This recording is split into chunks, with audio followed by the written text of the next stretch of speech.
Sivarajan commission തെളിവെടുപ്പ് നടത്തുന്ന സമയത്തും ചില അദ്ദേഹം റോങ് ആയി പോകുന്നോ എന്നൊരു തോന്നലുണ്ടായിരുന്നു. ഒരു നീതിയുക്തമായ രീതിയിലല്ല കാര്യങ്ങൾ പോകുന്നു എന്ന് പല പല ആളുകളും പലരെയും കമ്മീഷൻ തെളിവെടുപ്പിന് വിളിപ്പിച്ചപ്പോൾ അവര് തെളിവെടുപ്പ് കഴിഞ്ഞ് വന്നതിന് ശേഷം ഒരു പക്ഷപാതപരമായ നിലയിലാണ് കാര്യങ്ങൾ പോകുന്നതെന്നുള്ള സംശയം പലർക്കും ഉണ്ടാവുകയും അപ്പോൾ ഞാൻ അദ്ദേഹം ഉമ്മൻചാണ്ടി സാറുമായിട്ട് സംസാരിക്കുമ്പോൾ സാറ് നമ്മൾ എന്തിനാ പേടിക്കുന്നത്? സത്യം എപ്പോഴും സത്യമായിട്ടല്ലേ നിൽക്കുക. സത്യം സത്യമായി നിൽക്കുന്നിടത്തോളം കാലം നമ്മൾ എന്തിനാ ആരെയാ പേടിക്കേണ്ടത്? അയാൾക്ക് അദ്ദേഹത്തിന് എന്താ ചെയ്യാൻ പറ്റും? അതുകൊണ്ട് നമ്മൾ അതിൻ്റെ അകത്ത് കാര്യം ആക്കേണ്ടതില്ല. തെറ്റ് ചെയ്യാത്തവർ പേടിക്കേണ്ടതില്ലല്ലോ എന്ന ഒരു നിലപാട്, ഉറച്ച നിലപാട് അന്നും ഇന്നും CBI എൻക്വയറി നടക്കുന്ന സമയത്തും പുള്ളി സ്വീകരിച്ചു. പലരും അദ്ദേഹത്തെ അറസ്റ്റ് ചെയ്യും എന്ന കിംവദന്തി ഉള്ളപ്പോൾ പോലും അറസ്റ്റ് ചെയ്യുന്നുണ്ട്, അറസ്റ്റ് ചെയ്യട്ടെ, നമുക്ക് അന്നേരം കാണാം. മുൻകൂർ ജാമ്യം മുൻകൂർ ജാമ്യത്തിന് റിക്വസ്റ്റ് കൊടുക്കണം എന്ന് പറഞ്ഞു. ഞാൻ മുൻകൂർ ജാമ്യത്തിന് അപേക്ഷ കൊടുക്കത്തില്ല, ഞാൻ കോടതിയിൽ പോകത്തില്ല, ഞാൻ തെറ്റ് ചെയ്തിട്ടില്ല.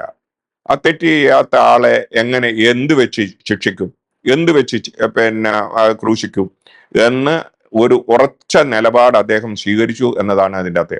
അതുകൊണ്ട് തന്നെ ഈ CBI എൻക്വയറി നടക്കുമ്പോഴും മറ്റു എൻക്വയറി നടക്കുമ്പോഴും പുള്ളി വളരെ കാം ആൻഡ് ക്വയറ്റ്, വരുന്നവർക്ക് വെച്ച് കാണാം, ഞാൻ തെറ്റ് ചെയ്തിട്ടില്ല, സത്യമെന്നും സത്യമായി നിൽക്കും എന്ന ഒരു നിലപാട്, ഉറച്ച നിലപാടെടുത്തു എന്നുള്ള യാഥാർത്ഥ്യം പലർക്കും അതൊരു കൗതുകമായി തോന്നിയിട്ടുണ്ട്.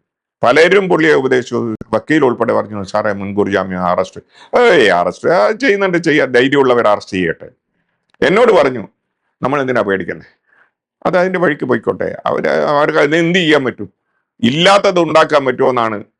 ഇല്ലാത്ത കാര്യം ഉണ്ടാക്കാൻ പറ്റത്തില്ല എന്ന ഒരു നിലപാട് സ്ട്രോങ് ആയി പുള്ളി സ്വീകരിച്ചു എന്നുള്ള യാഥാർത്ഥ്യം. പുള്ളിക്ക് ഒരു ഭാവഭേദം ഉണ്ടായിട്ടില്ല. CBI എൻക്വയറി നടക്കുന്ന സമയത്തായാലും ക്രൈംബ്രാഞ്ച് എൻക്വയറി നടക്കുന്ന സമയത്ത് 3 or 4 തരത്തിലുള്ള എൻക്വയറി നടന്നിട്ടുണ്ടായിരുന്നു.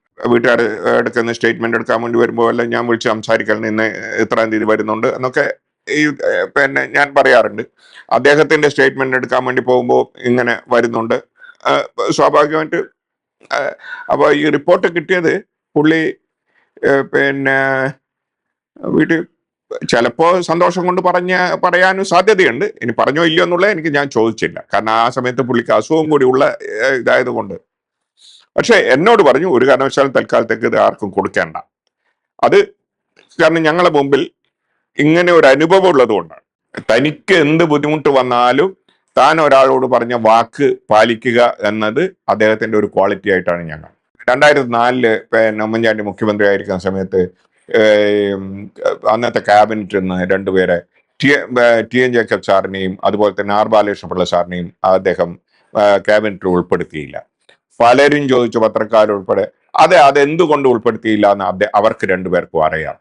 എന്നല്ലാതെ ഇന്ന കാരണം കൊണ്ടാണ് ഞാൻ ഉൾപ്പെടുത്താതിരുന്നതെന്ന് അദ്ദേഹം ആരോടും പറയേണ്ടത്. എന്നാൽ യഥാർത്ഥത്തിൽ പറയാതെ എല്ലാവർക്കും അറിയുകയും ചെയ്യുക. എന്തുകൊണ്ട് അവരെ ഉൾപ്പെടുത്തിയില്ല ക്യാബിനറ്റിൽ നിന്ന് അദ്ദേഹം, ഉമ്മൻചാണ്ടി സാർ അതിന് മറുപടി പറഞ്ഞ അവർക്ക് 2 പേർക്കും അറിയാം എന്ത് കാരണം. ബിജു രാധാകൃഷ്ണന്റെ വിഷയം പലരും വിവാദമായപ്പോഴും ഈ സംഭവങ്ങളെല്ലാം വന്ന് പല തവണ പല പത്രക്കാരും പലരും ചോദിച്ചു, എന്താ അത് ആരോടും പറയാതെ സ്വകാര്യം ഒരു രഹസ്യമായി സൂക്ഷിക്കണം എന്ന് പറഞ്ഞത് ഞാനായിട്ട് പറഞ്ഞത് ഒരു വിവാദം ഉണ്ടാക്കത്തില്ല, ഞാനത് പ്രോമിസ് ചെയ്താണ്, ഒരു കാരണവശാലും ഞാൻ പറയത്തില്ല. അത് അദ്ദേഹത്തിന്റെ ഒരു ക്വാളിറ്റിയാണ്.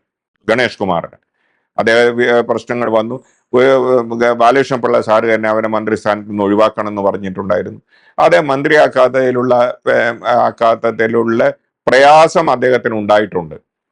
അത് നമുക്ക് എല്ലാവർക്കും അറിയാവുന്നതാണ്. ആ പ്രയാസം പലതരത്തിൽ പുള്ളി അത് ഉപയോഗപ്പെടുത്തി അത് ഒരു പ്രതികാര മനോഭാവത്തോടു കൂടി ചെയ്തു എന്ന് പറയുന്നു.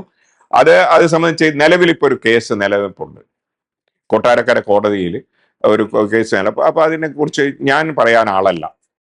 സോളാർ പ്രശ്നം ഇഷ്യൂ ആയി കത്തിക്കാളി നിൽക്കുന്ന സമയത്ത് അത് മറ്റു പലർക്കും ബന്ധമുണ്ട് എന്ന രീതിയിൽ മറ്റു പലരെയും പേരും കൂടി ഇതിൽ വലിച്ചിഴക്കാൻ ശ്രമിക്കുന്നുണ്ട് എന്ന് തോന്നത്തക്ക രീതിയിലുള്ള പത്രമാധ്യമങ്ങളിലൂടെയൊക്കെ വന്നപ്പോൾ പത്രക്കാർ ചോദിച്ചു ഇന്ന അതൊന്നുമില്ല, അത് വെറുതെ ചുമ്മാ അവരെ ഒന്നും ബുദ്ധിമുട്ടിക്കരുത്, അവരൊന്നും ഇല്ലാത്തതാണ് എന്ന ഒരു നിലപാട്. എന്നാൽ എൻ്റെ പേര് ഇതിനകത്ത് വലിച്ചഴിച്ചു, മറ്റുള്ളവരും കൂടി വന്നോട്ടെ എന്ന നിലപാടിലല്ല ഉമ്മൻചാണ്ടി സാർ ഉണ്ടായിരുന്നത്. എന്തു വന്നാലും ഞാൻ ഫേസ് ചെയ്തോളാം, മറ്റുള്ളവരെ കൂടി വലിച്ചഴച്ച് ഇതിൻ്റെ അകത്ത് ഒരു പ്രശ്നം ഉണ്ടാക്കിക്കരുത് എന്ന ചിന്ത അദ്ദേഹത്തിനുണ്ടായിരുന്നു. അത് ചില പത്രക്കാരോട് അദ്ദേഹം തുറന്ന് പറയുകയും ചെയ്തു, അവർക്കൊന്നും അതിൻ്റെ അകത്ത് ഒരു ബന്ധമില്ലാതെ നിങ്ങൾ എന്തിനാ വെറുതെ അവരെല്ലാം പാവപ്പെട്ട ആളുകളെ ബുദ്ധിമുട്ടിക്കുന്നത് എന്ന് അദ്ദേഹം തന്നെ ചില പത്രക്കാരോട് ചോദിച്ചതായിട്ടും എനിക്കറിയാം. ഉമ്മൻചാണ്ടി സാറിനെയും കുടുംബത്തെയും അച്യുതാനന്ദൻ ഉൾപ്പെടെയുള്ള ആളുകൾ അധിക്ഷേപിക്കുകയും ജനങ്ങളുടെ മനസ്സിൽ മോശമായ പ്രതീതി ഉണ്ടാക്കത്തക്ക രീതിയിൽ പല സന്ദർഭങ്ങളിലും അച്യുതാനന്ദൻ ഉൾപ്പെടെയുള്ള അന്നത്തെ CPM-ന്റെ ചില ആളുകൾ അദ്ദേഹത്തിനെയും അദ്ദേഹത്തിന്റെ കുടുംബത്തെയും അപമാനിക്കാൻ ശ്രമിച്ചിരുന്നെങ്കിൽ പോലും അദ്ദേഹം MLA ആയിരിക്കുമ്പോഴോ മന്ത്രിയായിരിക്കുമ്പോഴും മുഖ്യമന്ത്രി ആയിരിക്കുമ്പോഴും പൊതുപ്രവർത്തന രംഗത്ത് ആരെയും തന്നെ വ്യക്തിപരമായി അധിക്ഷേപിക്കാനോ അവരുടെ കുടുംബ പ്രശ്നങ്ങളിൽ അദ്ദേഹം ഇടപെട്ട് അവർക്ക് മോശമായ രീതിയിലുള്ള പ്രതികരണങ്ങൾ നടത്തുകയോ അങ്ങനെയുള്ള അതിനെ പ്രോത്സാഹിപ്പിക്കുകയോ ചെയ്യാത്ത ഒരു വലിയ ഉന്നതമായ വ്യക്തിത്വം കാത്തു സൂക്ഷിച്ച ആളാണ് ഉമ്മൻചാണ്ടി സാർ. ഒരു കാരണവശാലും ഒരാളുടെ കുടുംബ പ്രശ്നങ്ങളിലോ അല്ലെങ്കിൽ ഒരു വ്യക്തിയെ ബാധിക്കുന്ന വ്യക്തിപരമായ അധിക്ഷേപിക്കുന്നതിനോ അദ്ദേഹത്തിന്റെ ഭാഗത്തുനിന്ന് ഒരു നീക്കങ്ങളും ഇതുവരെ ഉണ്ടായിട്ടില്ല. CPM നേതാക്കന്മാരുടെ മക്കൾ ഉൾപ്പെട്ട പല പ്രശ്നങ്ങൾക്കും വിവാദങ്ങളും വന്നപ്പോഴും നമ്മളടുക്കുന്ന സഹായം അഭ്യർത്ഥിച്ചുകൊണ്ട് പലരും ഉണ്ടെങ്കിൽ പോലും നമ്മൾ അവരെ ഉപദ്രവിക്കാനോ അല്ലെങ്കിൽ അതെല്ലാം മാനുഷിക പരിഗണന നൽകി അത് ഒരു കുടുംബ പ്രശ്നമാണ് എന്ന നിലപാടാണ് നമ്മുടെ ഭാഗത്തുനിന്ന് ഉണ്ടായിട്ടുള്ളത്.